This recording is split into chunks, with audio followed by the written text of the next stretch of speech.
Isn't that nice? Hey YouTube, this is Porterplex, and this is actually my first beer video. It's not going to be as thorough as some of the other videos I'm going to do. I just going to do a quick brew here that I bought at a local beer crazy store here in Des Moines, Iowa. And not a lot of ingredients to this one, but the one I'm doing is actually a Bavarian Hefeweizen, and it's a kit from Brew.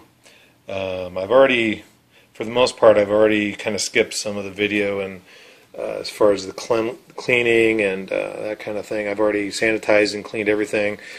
But basically, what the kit contains is two packets of the Liberty hot pellets, which I've already put one packet in. I brought about 2 gallons of tap water. And our water here in the Des Moines area is just very good. I already got a report from our home water supply source, and I am going to top this off in the fermenter with distilled water. Done a little research on water, and because I'm doing a malt extract kit, all the minerals and required items are in the actual malt extract. So by using regular tap water, you're in a sense doubling your mineral content and all that, so you can actually affect the taste of the beer. But it came with 2 cans of Mutton's extract. Let me look here. I've got the open up the thing here. It came with 2 cans of Mutton's unhopped wheat malt extract, 2 packets of the, as I mentioned, the Liberty hot pellets, and then it has the Fermentus WB06 Hefeweizen yeast,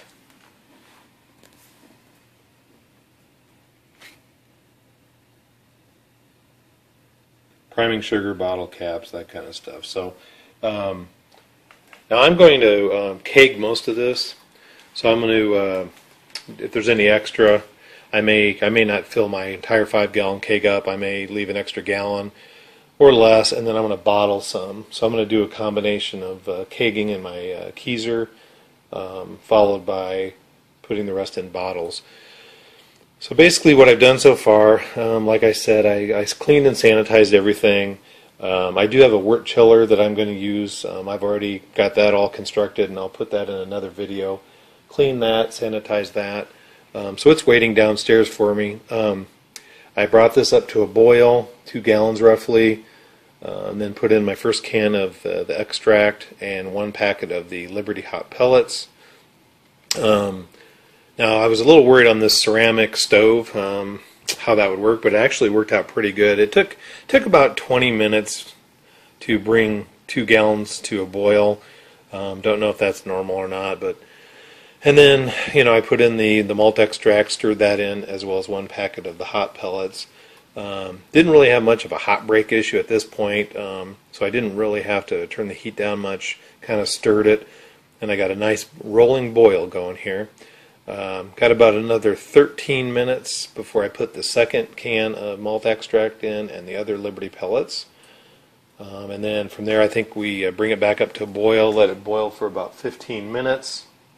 And from there, that's when we go downstairs, top off the fermenter, bring it up to like 5 gallons, and pitch the yeast, and you guys know the rest. You've seen enough videos. So anyway, I'll go ahead and finish this part and pause this in a minute, and then we'll put in the other can and go from there. Hopefully we won't have any issues with this. This one's kind of a basic kit. I do have a brewer's best kit that I'm going to do another video on, which is a summer ale, which it does have some other things, some aroma hops and things like that. So flavor hops and all that. So anyway, I'll be doing a video on that kit as well. So anyway, we'll see you here in a bit. Okay, I just got done with the 15 minutes first step, and I just added the additional can of extract, and then also another packet of the hot pellets. As you can see, it's getting a little bit of a foaming boil here. So I'm kind of playing with the heat to so it doesn't get out of control. And then we'll go ahead and let it boil for another, I think it's 15 minutes.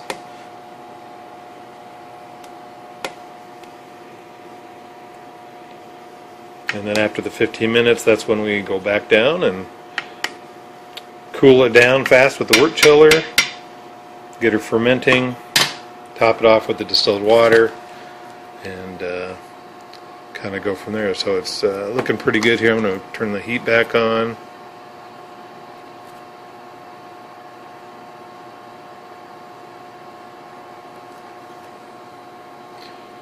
And it looks like it's kind of settling down now.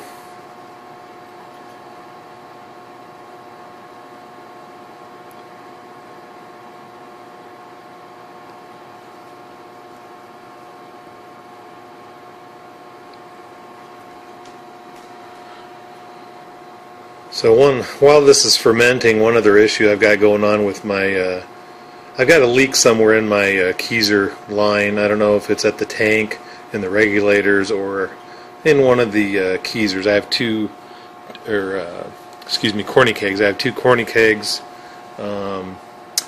and it's been a few months since I brewed last, and I had some issues the last time where I was losing some CO2.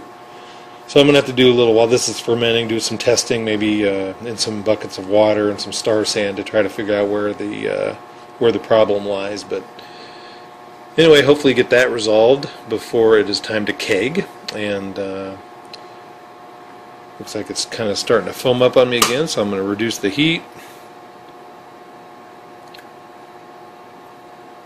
Let it settle down a little bit.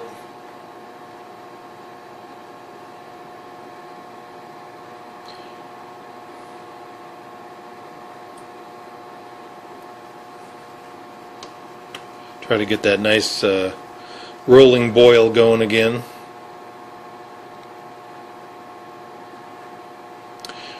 And just want to put out there a word for Craig Tube, Emo, some of the other guys, Maniac, and some of the other guys that I watched their Justin TV cast, and also kind of got me back into brewing. It's been a few years since I was seriously into it, and who knows, at some point I might take a stab at all grain, but for now I'm real happy with the extract kits that I've been doing. I've started with the Cooper's kits a couple years ago, and I've had a little break here of about a year, but now I'm back at it. So we're going to do some, like I said earlier on, a Brewer's Best kit. And this is a true brew, I believe it is. So we'll see how they act, how they taste, and we'll go from there. So anyway, we're going to stop it for now. We'll let this finish for another 10 minutes or so, and then we'll be heading down to the basement for the next step. Talk to you later. Okay, I've moved my wort down here into the basement real quick. And I put the wort chiller in, and it is currently, probably can't see that on there, but it is down to about 130 degrees and dropping. I did put one bottle of the distilled water in there to kind of help it cool faster. And so eventually, once that gets down to, I think the instructions said below 90 degrees, then you could go ahead. Actually, you can't pitch the yeast, I don't think, until it gets below that. But so once it gets below 90 degrees, I'll probably put it in the fermenter and top it off with the rest of the cool water. And then at that point, we will go ahead and pitch the yeast. So we will see you here in a bit. Well, there she is. I brought it down to my basement and immediately put my wort chiller that I built myself.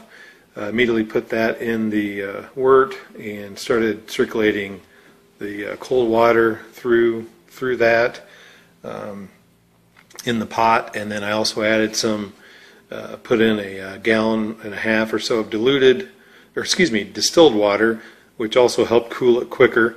Once that got down below 90 degrees, I put that in the fermenter and I aerated it with a screen.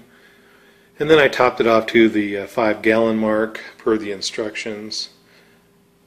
Basically, what it says is just fermentation normally will begin in within the next 24 hours, and then go ahead and let that continue for 48 to 72 hours until it ceases to the bubbler stops percolating.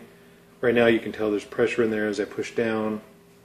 You can see that. So I've got a nice seal.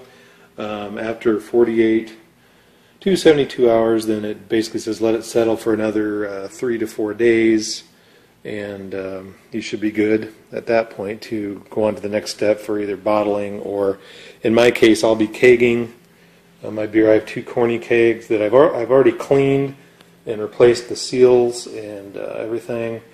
I will sanitize them prior to doing that. And then they go in here. So they go inside the keezer. So once I get everything going, get that all sanitized and everything, and put those in there and let that carbonate. And then whatever left over I have after that point, I'll go ahead and bottle. So anyway, thank you for watching. Cheers, 17 to everybody that knows what that means. And I am Sir Quack on the Justin TV Craig Tube for Justin TV, so that's who I am, and I go by Porterplex on YouTube. So anyway, my name is Randy, and we will hopefully have a taste test at some point, so look forward to that. Until then, take care.